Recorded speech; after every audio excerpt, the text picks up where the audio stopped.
Hello in life. It's Friday. Hello, beautiful people. How are you doing? And I always use that, hello, beautiful people. And obviously, I've got a beautiful person with me, the lovely Scarlett Allen Horton. How you doing, Scarlett? I'm doing very well. I was still in like Valentine's mode. I was sending you all Oh the yeah, love. of course, yeah.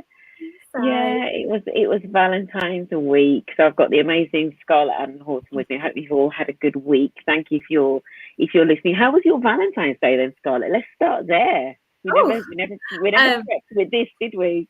no, we did not. No, we did not. I had the best time. Really, really, really great time. Okay, We were cool. laughing at home because I went to the supermarket and I bought 2 cards for my little girls, and Okay. the woman at the checkout was like, "Oh, two," and I was like, "No, they're for my,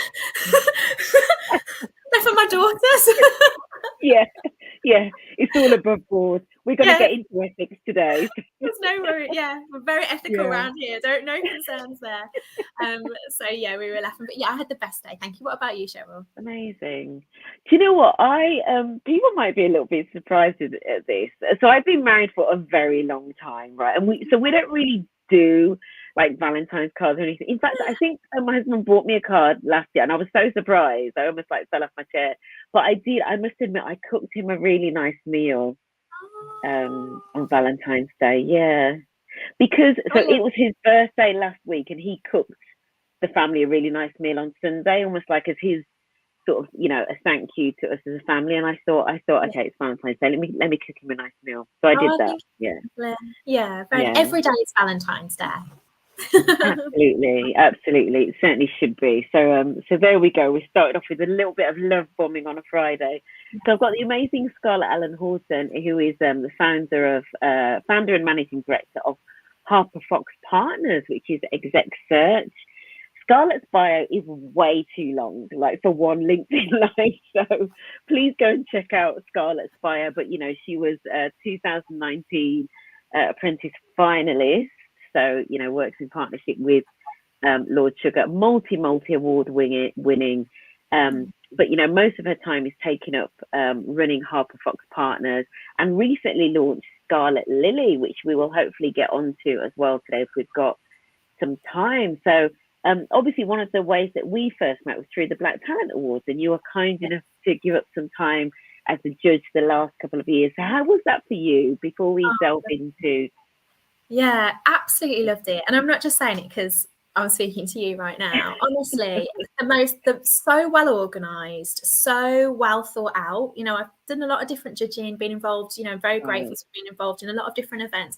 And I have yeah, to say, so well thought out, really about community and people, yeah, and really bringing genuine value as well. And it was coming yeah, from such a great place. And I have to say, organisation levels top tier. So, and from it, Cheryl, as well, not only has it been like such an honor to speak to the nominees and consider all yeah, of the different amazing people that have been nominated yeah, and put themselves forwards as well, but just met some incredible people that you brought together, yeah, you and Denise brought yeah, together as well. So yeah, very grateful. yeah, amazing. Yeah, no, there's been, I think, the things that, so Denise Myers, the founder, myself, and then Elisa is creative. I think there were things that we could never foresee that have come out of it. So, like, as you say, the connections, and, we talk about like hashtag BTA family, but the connections, and then the pieces of work and the initiatives and the community projects and stuff that have spun off it have been absolutely amazing. And more of that to come. And so I know you're not judging this year, Scarlett, because you're so busy with lots of things. But we've got a very special event right at the end of Judging Day that you will be getting an invite to. So hopefully you'll be able to make that. I can't say what it is live on air, but you'll be getting an invite because it's to kind of like the wider family. So a big thank you from me and from Denise. So let's get into what it is that you do. And, for those of you that don't know Scarlett's business, Harper Fox Partners, so just explain to us what executive search is about for anybody that's watching that maybe doesn't know what executive search is. Yeah, so I don't know if anyone watched the film. I don't know where this has come from. What's the one where she's the headhunter and then she falls in love with the friends I'm getting confused. Is it friends? It's not Friends with Benefits, is it? I think No. it is. Is it with Justin Timberlake in as well? Yeah. I digress. It's what she did, but she was extremely beautiful and very glamorous in doing so.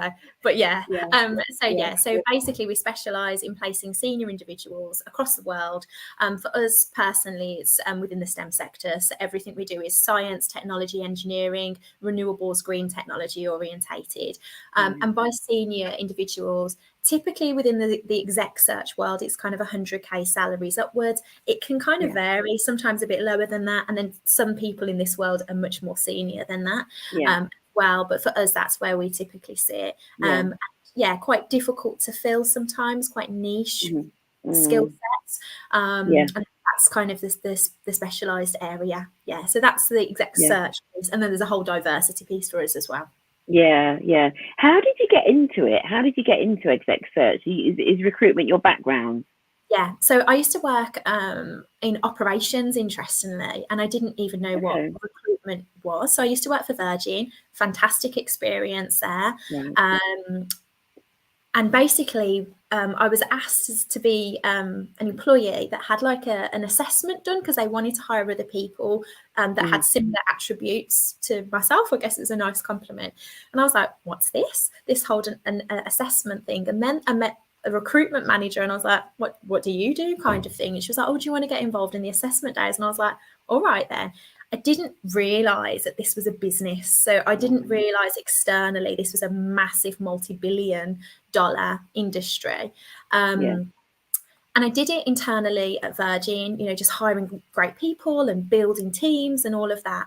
And then someone phoned me one day, a recruiter, and was like, are you interested in doing this externally? And I was like, super naive, I was super young as well, and I was like, oh, I didn't know this was a thing. And I was like, actually, I would be, I can earn more money is what I thought at the time. No disrespect to Virgin, I'm sure they pay fantastic well. And I was like, oh, by that point I had 2 very young children, and I was like, I was on my own raising them, and I thought, right, what am I gonna do? And I was like, okay, I'll go ahead and have the conversation. And Cheryl, I kid you not, I went and worked at S3, and I still speak to my old first boss now. We're very good friends as well, and we do some business stuff together. And honestly, I went from Virgin, where it was, people could wear what they want, and to what felt like a Hugo Boss advert. Like, it was 3-piece suits, it was ties, the people were being measured for suits. Like, the environment was so male dominated as well, very white male dominated. And I was like, big boardrooms with loads of glass, and I was like, oh, I want to be part, like, this feels important and exciting. I want to be part of this. And that is what, and that kind of led down a journey. And I clocked on quite quickly that how could I get bigger fees? This is really what started to push me into exec. I thought, I want to be top performer, and I thought, how can I do that? And I was like, I need bigger fees. How do I get bigger fees? I need to place more senior people. And as I started to understand, and it doesn't just go like that, you and I know, actually, some of the most profitable businesses are the ones, recruitment businesses are the ones with a niche and placing lots of people. But that was my maths at the time. And I thought to myself, okay, I need to understand. And as I did that, I started to come up across competitors who were exec search specialists and started to understand their proposition. And I was like, I want to go more down this route. And then I left that business after like 6 years, very successfully there, loved it, left and went effectively and was like, this is what I'm going to do. And I did it in another business for a couple of years, and I opened up that segment for them. And then I did it completely myself. So bit of a brave. Amazing. Yeah, and interesting, and you said that you do it globally as well, which, we could probably spend, I can't even quite get my head around that, although I know that obviously businesses are quite different now. So, because you're based in the UK though, aren't you? You don't have any staff abroad or anything like that. We do. So we've got a team and an entity in the US in Houston. Oh, I see. So we've got a UK entity and a US one, but it's only a fairly small, research team of a few people. Amazing. And then, one of the things about your business, and we'll get onto the fact that you are purpose-led, you very much talk about purpose, and we've done a couple of things where we've talked about that, but also you talk about it being ethical search. And I know for a lot of people that are maybe watching or listening to this, they'll be thinking, recruiters, there's nothing ethical about recruiters, a little bit like estate agents, all of that sort of thing. Why was it important for you to to make a mark as an ethical search firm, and what does that mean to you in this space of search? Yeah, I think it's in my DNA. And I think because I didn't come from recruitment, a lot of Yeah, people in our industry, you and I both know, tend to have got a degree, they've got 1 year of yeah, sales experience and they go straight into a recruitment firm. That is a very typical path. That wasn't my yeah, path. I went to college for 3 weeks. I lived in supported accommodation at 16 and worked multiple jobs. It just wasn't my yeah, path. And I think because of that, I probably was maybe a lot more humble in my thought process as well. And I just yeah, thought, look, you want to be a business that makes money. That is what business is. It needs to be profitable. But yeah, actually, there's so many other elements that are really important to me that I think we're missing a trick. One of them was service, particularly in the UK within recruitment and right, exec search. And it hasn't, I hope it's getting better, but it hasn't always had the greatest reputation. And I yeah, could see why in some of the environments that I'd worked within. And I was yeah, really, really keen to change that. yeah, I could also see it was really, really important. Like these are life-changing things. And you get a new job, it impacts your whole family, you're telling all your friends about it, yeah, it impacts your whole life. It's someone's whole life journey. Like it's yeah, really yeah, important. And you're playing a really, a key role in that, which is such a privilege, to be honest with you. And then, of yeah, course, the employee as well. yeah, So that was kind of really, really key for me to think, how do we do this? And then I think the other side of it is it can, much like an estate agent, have a reputation for being quite money orientated mm, and less focused. For me, it was on delivery and excellence. And I think it's my yeah, makeup, if I'm honest with you, though, more than yeah, anything. I want us to be exceptional, and I want yeah, my team to be in that we really, really bring real value yeah, to the industry and make these really positive changes because it's a fantastic industry and it's hard. It's hard yeah, work. If you yeah, choose this industry, it's hard work. You've got to be really resilient and made of certain stuff. And those were probably the key things for me. And then a lot of it for me, it was absolutely driven by, okay, and how do we bring more females to the top of these business, and how do we bring more black yeah, and brown people to the top of yeah, these businesses, because that was something that was clearly severely lacking. Now we know all the yeah, stats and we know the importance and all of the benefits of doing so, but yeah, especially at times, I've been in the industry for 12 years, you were quite outrightly told, we don't want yeah, women, we don't want them. And that was a bit of a I come from a very diverse background wow, area, and that was a bit of a shock, if I'm honest, as yeah, well. Like, yeah, gosh, people really think like this. yeah, So for all those reasons, I wanted to yeah, kind of make changes. And ethical for me means price, it means delivering, it means transparency. It's doing the yeah, right thing by everybody involved. yeah. I love that. I love that. And Issa has written, great to hear about the US expansion, Ah, Scarlett. Yeah, UK, US. Where next? Which country next? Or are you just going to stick at the US and UK in don't terms of know. having people? Yeah, it would make sense Europe. I think, to be honest with you, we were looking at Germany, but there's been a lot happening. So, and Yeah, you need local people and so forth. So we'll see. I think the focus might still be UK and US, but we definitely okay, service Europe. So Italy, Germany, or France would make sense in terms of a base, okay. but no Yeah, decision made. nice, nice. Perfect. Linking there, because something you said about the ethics, there's something about the importance of these roles to the individual. Because I think, especially with very senior roles, and I've seen this where sometimes a senior appointment hasn't gone well, and it can be devastating. Absolutely devastating. So let's maybe just talk. If we go on to purpose, the importance first of all of maybe like alignment in terms of purpose for the individual in that role.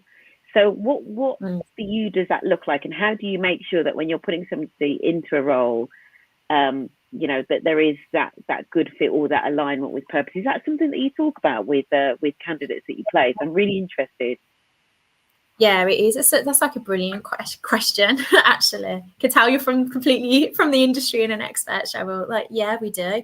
And actually, the first sort of assessment or motivation score we have is nothing to do Yeah. with the role. It's just to Right. understand the candidate, what they're doing, what they're interested in. Like, we're really understanding all of that side of their motivations, Yeah. their value system, what would excite them. Because I think you get to a certain level, and actually, some people want to be the group CEO and phenomenal and sitting on the board.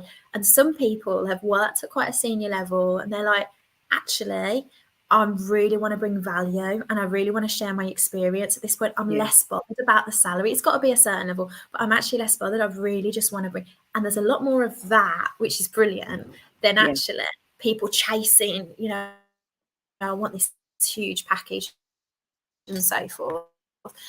Which has been great. So those are the kind of conversations we have, and honestly, it's such a privilege because you're speaking to a lot of people that are very high performing, that are really successful in their areas, that have learned a lot over the years, and they're sharing their time and their knowledge with you.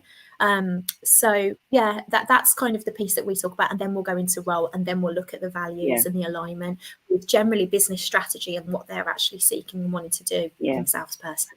Yeah, it's really interesting because I could imagine, and you know, I know that we've got the odd mutual friend that you work with, but you know, one of the things that she always talks about is purpose and the importance of purpose, because often I think people get to, especially those senior levels in their career, and they start to really reflect on what am I doing, what am I here for, what's my why am I doing it, especially when you're working, you know, all of the hours, and maybe you're not getting to spend time with family. You know, it better be something that motivates you, because if you're sacrificing, you know, time with family and all of that stuff, it really needs to kind of tick more boxes than just the money in the package, right?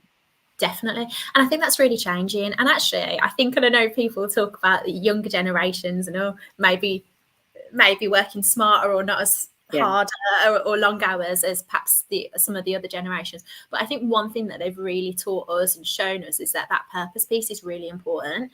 And particularly it's that next generation down and the one below that is kind of like, oh, there has to be alignment. I have to, you know, feel like I'm working towards something that has a greater cause, whether that's in humanity or across the world. And actually I think then a lot of the bigger corporate players and, you know, long-standing businesses have really adopted that, and I think we see that with our execs now, and that's a massive shift, because that just wasn't even 10 years ago that was not a conversation that I remember being had, maybe outside of places like Google and stuff. You know, that wasn't your average conversation. It really is now, you know, and it's so important. Yeah, I love it. And what does it mean for you as a business in terms of purpose, being purpose-led? What does that mean for you as a business? Yeah, so for me, that very much, it means a number of things, if I'm honest with you personally, but as a business, it means that actually what we see is a true reflection of board diversity, you know, a true reflection. That for me is our purpose. Is how do we change that board composition? Because as soon as we change that board composition and the decision makers, you know, we see these fantastic impacts all across the business as well. So that's what it really means for me, because I think there's this fantastic you know, grassroots level, we see a lot more diversity, but there's a massive ethnicity gap, and that is because of the seniority piece. So that's my passion point personally, and that's what purpose is for us. But aside from that, two other things for me is about excellence, like true excellence, constant continuous improvement, and how do we be the best that we can be and serve and bring value to the people that are trusting us to do so, so our own community. And the third piece for me is, and this has kind of evolved, is really serving my people, the people that work in the business, my own team. And I'm really passionate about them doing well, because they are giving their time to something that I thought up one day in my head. Now that has evolved with all of their help, and we would not be where we are without them. But the truth is, I'm so passionate about them doing well as well out of the business. So we serve the community and the industry, and serving the people as well. They're like, real passion points for me. Yeah. So what you're describing there is really, it's about service, isn't it? You know, the purpose, service, serving the community, serving the people that work with you, you know, in your teams, which is that's you know, you don't always hear leaders talking about that, you know, that a leader in that position of service. That's really lovely. Francis said, really good listen. Francis, thank you for joining us, for giving up some of your time on a Friday to join us. And then something that you talked about there in terms of the diversity, what are some of the barriers to diversity on board, to diversity in leadership? What are some of the barriers that maybe you've heard from some clients, and how do you get over those? I mean, I'm laughing because Cheryl, you must hear them too. I mean, the main one is that the talent just doesn't exist. That one's always tricky. That is a key barrier that has heard, and I'm delighted to tell you it absolutely does. But I think some of the key barriers are, you know, that actually, and I've seen this brilliant shift with a lot of businesses that are so passionate, fantastic allyship, absolutely fantastic allyship, especially from white males, who sometimes it can be difficult when we're having these conversations, because it's like it can feel uncomfortable. And actually, some of the most incredible allyship that I have seen is from those white males who are opening up so many opportunities as well. So I want to mention that. You know, I'd second that. As somebody in, you know, when I was coming up in my career, my mentors and sponsors that were pulling me up in the organisation typically were white males. That was the reality of it, right? You know, you get the support where it comes from. Yeah. Same, honestly same, and it's such an important piece. So but in answer to your question, I think something that's really important is culture, is business culture. There's a lot of businesses, and you will see them, and I definitely do, that are actually like, oh gosh, you know, the diversity mix isn't what we would like in the business, and how do we increase this? And they've done lots on talent attraction and working with the right partners, and that's phenomenal. But there also needs to be this safe and thriving culture where actually these people that enter the business or are in the business have opportunities, that they are, you know, included, there is this belonging piece, there is this welcoming piece. And that is a piece. And I think sometimes some businesses think maybe they're there, but actually when speaking to their teams and really exploring that further, that isn't the perception. Or there can be just naivety, you know, and you've not experienced certain things, you just don't realise that is the experience of other people. But I definitely think it's moving, you know, for sure in the right direction, but there's a huge amount of work to be done. But I think culture is actually very, very important as well. And understanding, yes, there is a route to more senior talent. Sometimes there might be other ways to go around that attraction piece though. Yeah, and also, you know, the thing that it's probably worth us just touching on as well is how those organisations set those individuals up for success, you know, because we're, you know, given, you know, some of the things that have gone on in the press, say in the States, you know, over the last couple of months, we can see that sometimes even if the organisation wants to do the right thing and gets a, you know, we hate this term, but a diverse hire, how do they then set them up for success and make sure that, you know, that they don't fail or that they don't have additional pressures? And, you know, you said there's something about culture. And there are other things, aren't there, in terms of, you know, advocating for them, speaking up for them. You know, I don't know if you've got anything to add onto that, Scarlett, in terms of how they set them up for success. There's so much to add. Yeah, I think so. I think a couple of kind of really tangible things just to keep in mind. The first one would be around initiatives. I was having this conversation yesterday. So what you typically tend to find, there's lots of amazing networks, which are so important, to be clear. So it could be, for example, I don't know, a Black allyship network, or, you know, Black professionals network, whatever the terminology might be. But actually, you know, are those individuals that are involved in that network, are their objectives being taken into account with their other wider objectives? So actually, is this an additional objective that they have aside from their white counterpart, number one? Number two, is it really on these individuals, could be, you know, any group, but on these individuals to make sure that they're pushing this agenda forward? It's back on the same individuals that are being impacted by it, which is really counterintuitive. And then the second thing is that if this isn't being taken into account with their objectives and their time, then actually it's much like, I'll give you an example, International Women's Day is coming up. I've been asked to do lots of speaking on gender pay gap for women, and none of those opportunities have been with any budget or paid. So it's a female talking about gender pay gap, not getting paid for speaking about gender pay gap. And there's an example of, this is the stuff we need to look at.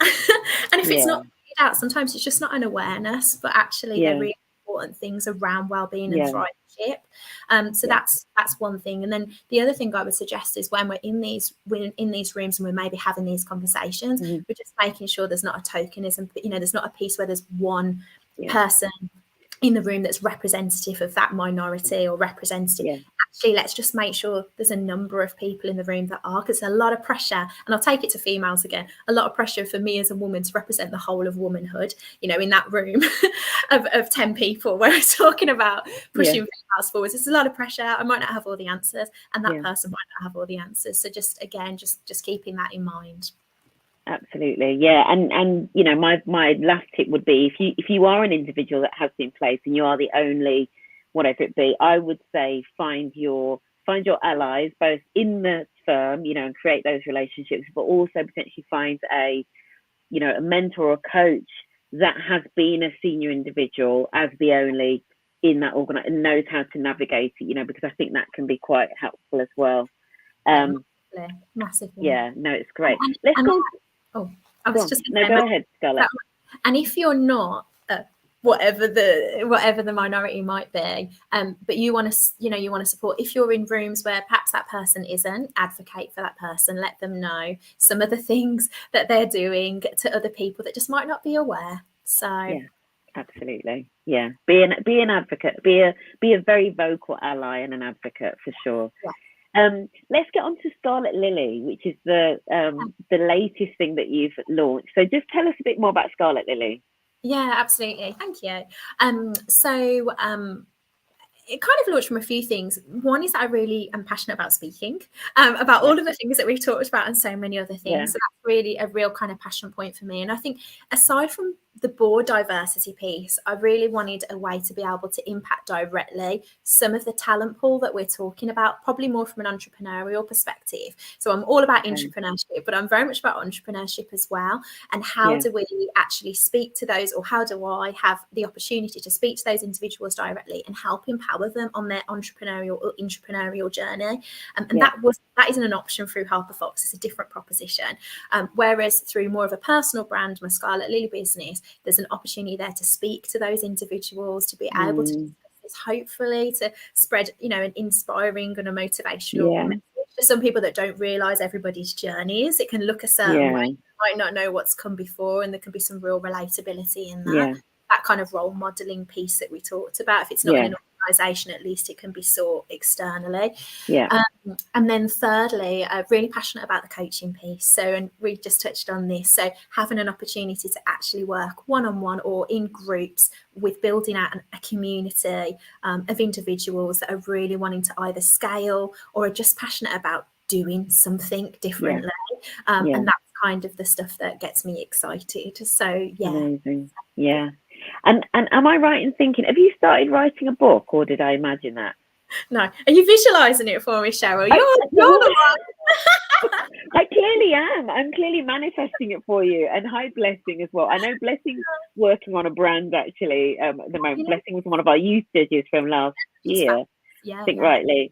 The reason I've asked you, for anybody that doesn't know Scarlett's, story, and, there isn't enough time, but your path to where you are now is so inspiring. Like, it is so inspiring.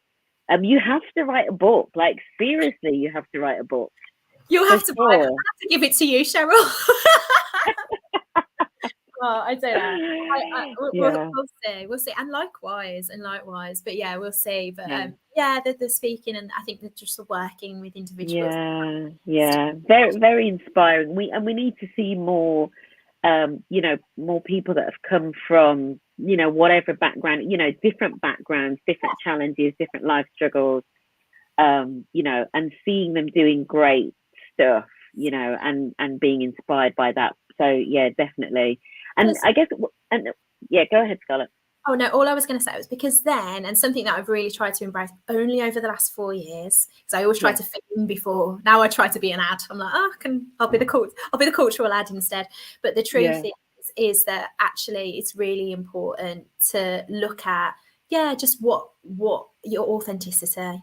So, and I think when you hear some of those stories and you think, oh, that person, that, and that person experienced, and that person, you can stand in kind of the power of your own authenticity. And that's a big, big part of the belonging piece that we're talking about as well. Yeah, absolutely. Right, I think we've got our youngest watcher. We've got a 4-year-old Henry that is watching and says hello. So say hello. Say hello to Henry, Scarlett. My brother's name as well. I love that name. Hello, Henry. It's half term. I'm glad he's watching LinkedIn Live and not whatever it is on Nickelodeon. I know. This is top inspiration. I'm loving it. I'm loving it, Francis. You're doing a great job of half term. Thank you so much, Scarlett, for joining us. Where can people find you and find out more about Scarlett Lily and everything that you're doing? Are you mainly on here or Instagram or? Both. If it's Scarlett Lily, head over to my website, which is www.scarlett-lily.com. Can contact me there. I'm on LinkedIn under this name. I'm on Instagram under the name. So yeah, feel free to reach out. And then of course, business harperfoxpartners.com. Yeah, Harper Fox Partners. And where did that name come from? Harper Fox Partners. I want to give you a big, fantastic marketing story. I haven't got one. I just thought we're looking at a search firm, and I thought Harper could be a female or a male's name. And normally they are, well, I've only ever seen they're all male names. And I was like, but it's not too much on the edge. Now I would go further on the edge. I love it. Harper, yeah. Yeah, I love it. Always a collaborative. Always, yeah, always, and hopefully more collabs to come.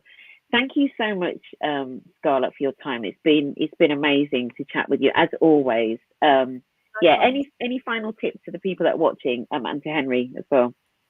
Oh goodness, I think just something that I'm doing at the moment is just trying to be a little bit better every single day. Because sometimes it can be too much and it feels like too much to achieve. But if you just work towards something just a little bit, I know they say 1%, a little bit every day, and you're like, I've done a little bit. Overall, you're working towards whatever it is that you're trying to do. I love that. Amazing. Just be a little bit better every day. All right, that's it, guys. Have a really good weekend, and we will see you next time. Thank you so much for watching.